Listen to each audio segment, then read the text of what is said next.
우리 친구들 한 주간도 잘 보냈나요? 요즘 성탄절 연습한다고 카톡방이 아주 시끌시끌 하던데 너무 보기 좋습니다. 오늘 성탄절 연습만 하지 않고 우리 친구들 매일매일 또 하나님의 말씀을 잘 묵상하는 우리 친구들 되었으면 좋겠어요. 오늘은 디모데전서 6장 1절과 2절 말씀을 볼 거예요. 우리 다 같이 한번 말씀을 찾아보도록 하겠습니다. 큐티책에는 아마 5장부터 되어 있을 건데 오늘 목사님과는 6장 1절과 2절 말씀만 보도록 하겠습니다. 우리 다 같이 한번 하나님의 말씀을 보도록 하겠습니다.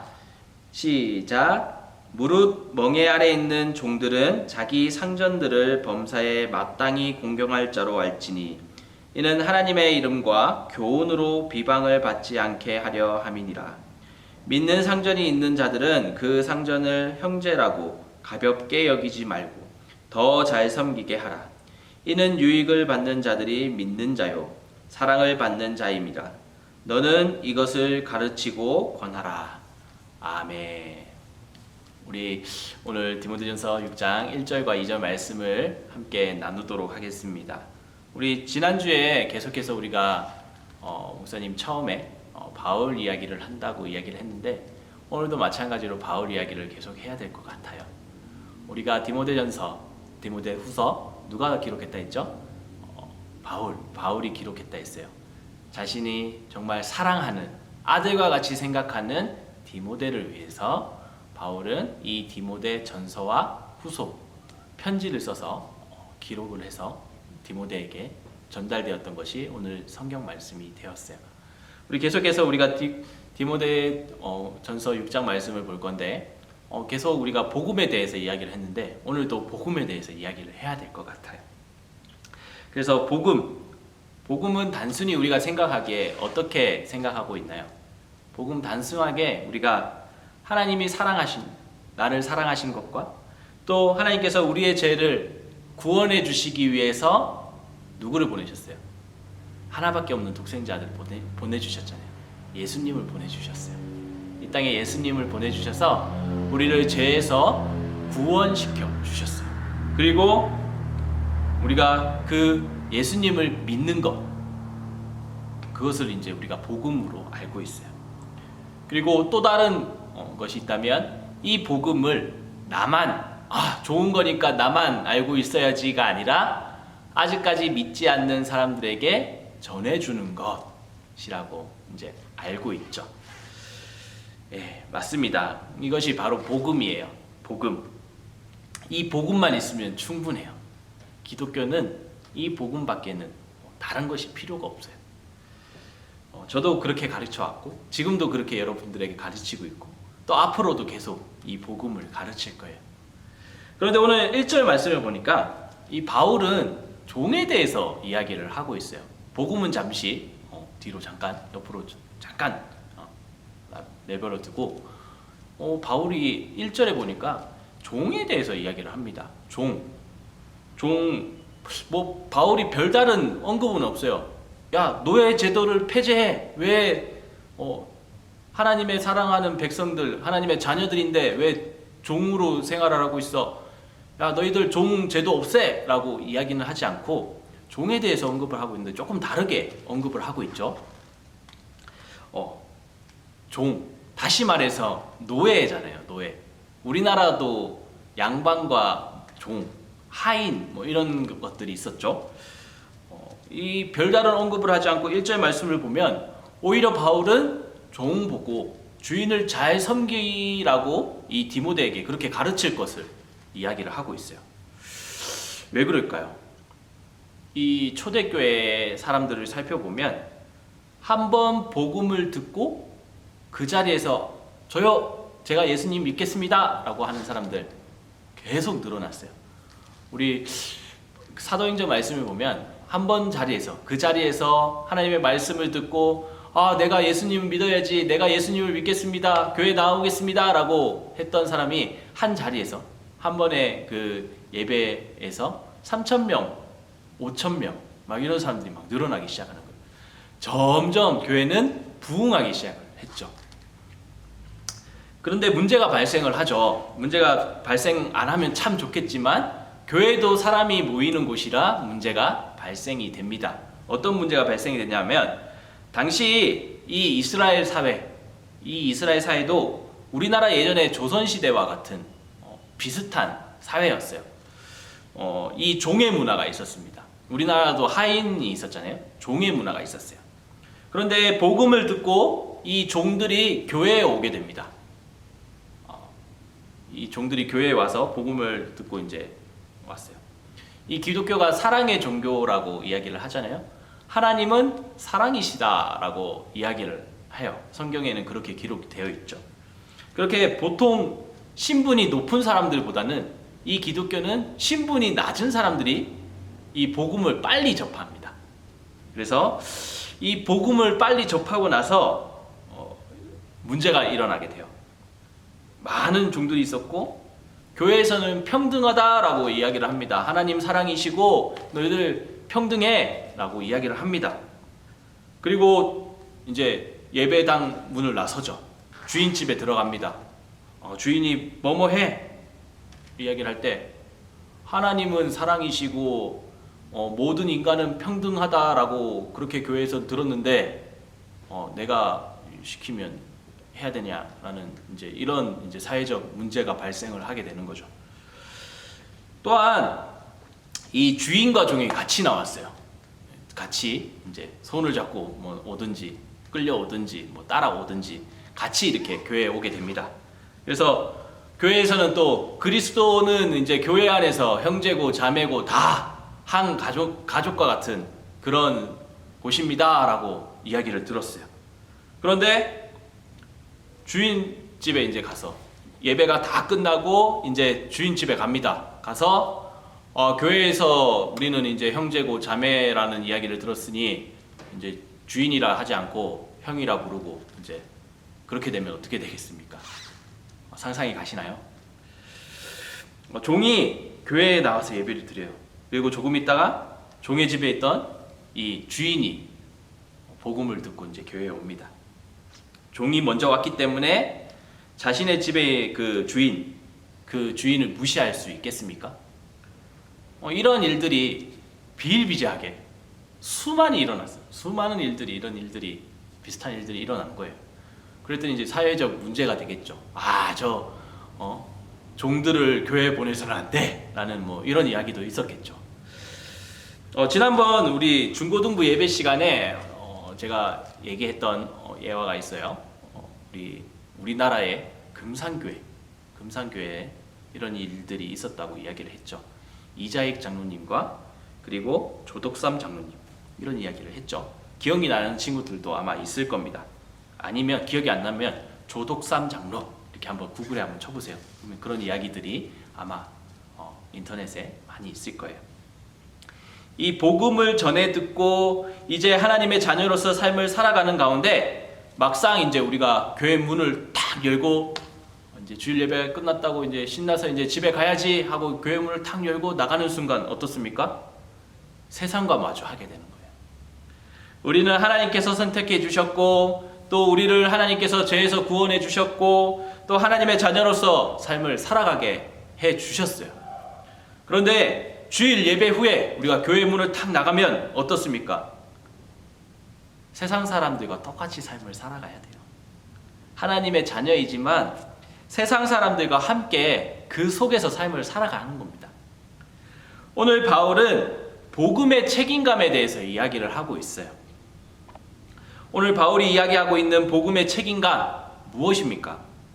사회의 질서를 무너뜨리지 말라라는 것입니다. 무책임하게 일을 하지 말라라는 이야기입니다. 예수님의 십자가 사건 이후에 많은 사람들이 부활하신 예수님을 만났어요. 그리고 먹기도 하고 교제도 하고 함께 말씀도 듣고 그런 좋은 시간들을 보낸 후에 예수님이 승천을 하시죠. 많은 사람들이 보는 앞에서 예수님께서는 하늘로 이렇게 올라가십니다. 그리고 그 사람들에게 약속을 하세요. 내가 너희들이 본 그대로 다시 오겠다라고 약속을 하십니다. 그러면서 이 제자들, 그 이야기를 들은 제자들 어떻게 했겠어요? 아, 예수님 금방 오시겠지. 우리 모여서 함께 예배드리자, 함께 교제하자 라고 시간을 보냈을 겁니다. 그러면서 하루, 이틀, 3일, 왜 예수님 오신다고 했는데 왜 안 오시지? 한 달이 지났는데도 왜 예수님 안 오시지? 오실 때가 됐는데 많이 늦으시네? 이런 생각을 했을 겁니다. 우리 사도행전 2장에 이 사람들이 모여서 기다리다가 함께 찬양하고 함께 기도하고 함께 예배할 때 어떤 일이 일어났어요? 성령의 능력이 나타났죠. 성령의 능력이 나타나서 이 사람들이 모든 이제 사람들이 성령님께서 우리와 함께 하시는구나. 성령님을 이 땅에 보내주셨구나. 이러면서 뿔뿔이 흩어져서 복음을 전하기 시작을 하잖아요. 다들 기억나죠? 네, 뿔뿔이 흩어져서 이제 마가의 다락방의 성령의 역사를 경험하고 사람들이 복음을 이제 증거하기 시작합니다. 그러면서 생각을 하죠. 예수님께서 우리가 십자가 사건 이전에 예수님께서 가르쳐 주셨는데 말세 세상의 끝이 되면 예수님께서 오신다고 말씀을 했는데 어렴풋이 기억이 나는 것 같아. 이런 기억들을 해내기 시작하는 거죠.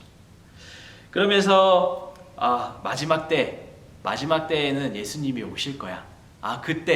그때가 처처의 기근과 지진, 세상의 모든 그런 것들이 일어날 때 예수님께서는 다시 온다고 하셨어, 말씀하셨어 라고 이야기를 하죠.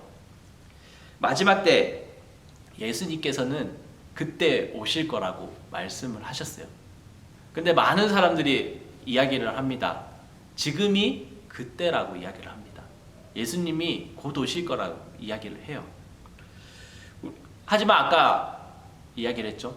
다시 복음을 가지고 와서 복음의 책임감이 있어요. 지난주 계속해서 우리가 이단에 대해서 이야기를 하고 있는데 시간이 되면 이단에 대해서 조금 더 다뤄볼 예정이에요. 그런데 또 오늘 이단에 대해서 이야기를 하게 되었는데 90년대 대한민국을 발칵 뒤집은 사건이 있어요. 우리 최근에 대한민국을 발칵 뒤집은 이단이 있죠. 신천지와 같은 이단이 90년대에도 있었어요. 90년대에 한국의 다미선교회라는 단체가 대한민국을 발칵 뒤집었어요. 왜요? 이 다미선교회의 교주가 내가 들었는데 1992년 10월 28일에 예수님이 이 땅에 다시 오신다고 말씀을 내가 들었어. 분명히 들었어. 똑똑히 들었어 나는. 그래서 이 세상은 이제 끝이 날 거야. 하지만 우리 다미선교회에 속한 모든 성도들은 예수님과 같이 하늘로 올라갈 거야 라고 이야기를 하죠. 어떻게 했겠습니까? 이 다미선교회에 속한 사람들과 그 주변의 사람들 막 뉴스에도 나오고 막 프로그램 TV에도 막 나오기 시작합니다. 세상이 막 혼란해지기 시작했어요. 한편의 사람들은 정말 저 사람들이 하늘로 올라가나 보자 하는 사람들도 있고 저 말이 사실인 것 같아. 너무 신뢰가 가. 믿음이 너무 가. 그래서 다미선교에 들어가서 자기도 하늘로 올라가기 위해서 했던 일들이 있었어요. 그런데 뿐만 아니에요. 왜냐하면 10월 28일 정확한 날짜가 나왔잖아요. 10월 28일에 하나님께서 이제 세상의 마지막 때를 이제 보여주시겠다고 얘기를 하셨기 때문에 이 다미선교회에 속한 사람들은 어떻게 하겠어요? 제대로 학생들이 학교에 가서 공부를 하겠어요? 당장에 10월 28일에 세상이 끝이 나는데 회사 다니는 사람들 회사가 뭐가 문제가 있겠습니까? 내일 모레 바로 이제 세상이 끝인데 사람들은 다 모든 것이 필요 없다고 생각을 했어요. 그리고 내가 가진 재산 뭐가 필요하겠습니까? 집도 팔아버리고 차도 팔아버리고 돈 될 만한 것들 다 팝니다. 땅도 팔고 다 팔아요. 다 팔고 그리고 은행에 대출 이제 뭐 세상의 마지막 때가 왔는데 막 대출도 할 수 있을 때로 돈을 막 빌려요. 빌리고 뭐 본인도 분명히 썼겠죠. 그리고 이 다미선교회에 헌금을 합니다. 그리고 10월 28일 기다리던 10월 28일이 다가왔어요. 주님 오신다 그랬는데 언제 오시지? 언제 오시지? 아무 일도 일어나지 않았어요. 복음을 우리는 듣고 우리는 믿음으로 고백을 했어요. 하지만 아까 얘기했듯이 이 복음에는 책임감이 있어요. 복음을 들었다고 세상의 질서를 해치면 안 돼요. 그렇게 오늘 바울은 이 종들에게 자신의 역할을 잘 감당해라 라고 이야기를 합니다. 내가 복음을 듣고 하나님의 자녀가 되었다고 해서 세상 가운데 달라지는 게 있습니까? 아무것도 없어요. 오히려 세상 사람들보다 우리가 더 열심히 삶을 살아가야 되는 거예요. 계속해서 제가 여러분들에게 하는 말이 있잖아요. 우리의 삶의 모습 가운데 그리스도가 드러나야 된다라고 이야기를 해요. 점점 마지막 때가 다가오면서 이 복음이 사라집니다. 사라져요. 우리의 입술로는 하나님 사랑해요. 하나님 감사해요. 하나님 제가 하나님을 예배할게요 라고 이야기를 하죠. 그런데 막상 예수님 좀 늦게 오셨으면 좋겠다. 내가 죽고 나서 내 다음 세대에 왔으면 좋겠다 라는 이런 생각들을 하게 되죠. 이렇게 참된 믿음이 사라지는 현실 가운데 우리가 삶을 살아가고 있어요. 세상의 사람들은 교회에 다닌다고 하면 오히려 우리들을 더 걱정해주고 있어요. 아이고 교회 다니시네. 아이고 요즘 교회가 많이 시끄럽던데 괜찮으세요? 좀 열심히 다니세요. 믿음 생활 열심히 하세요. 이렇게 얘기를 해요. 그렇게 오히려 더 우리를 걱정해 주는 거예요. 우리는 이 복음을 먼저 받아들인 사람이잖아요. 그렇게 우리가 오히려 더 사회의 책임감을 가지고 행동해야 되는 거예요. 우리의 모습을 보면서 교회 다니는 사람은 저렇구나, 저렇게 행동하는구나, 저렇게도 할 수 있구나, 정말 하나님이 살아계시는 것 같구나 하는 이런 생각을 해야 되는 거예요.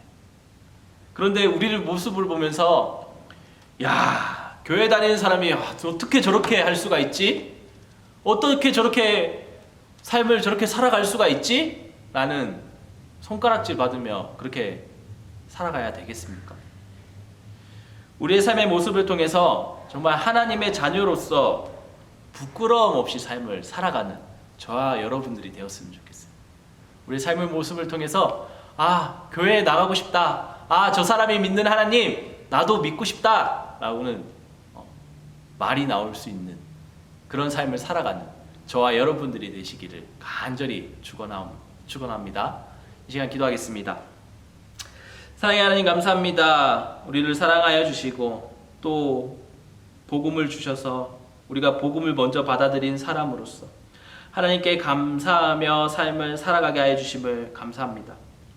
하나님, 하나님의 사랑으로 우리가 먼저 복음을 받았으니 우리가 먼저 복음을 받아들인 사람으로서 우리의 삶의 모습 가운데 모범이 되게 하여 주시고 또 우리의 모습을 통해 그리스도의 흔적들이 나타나게 하여 주시옵소서.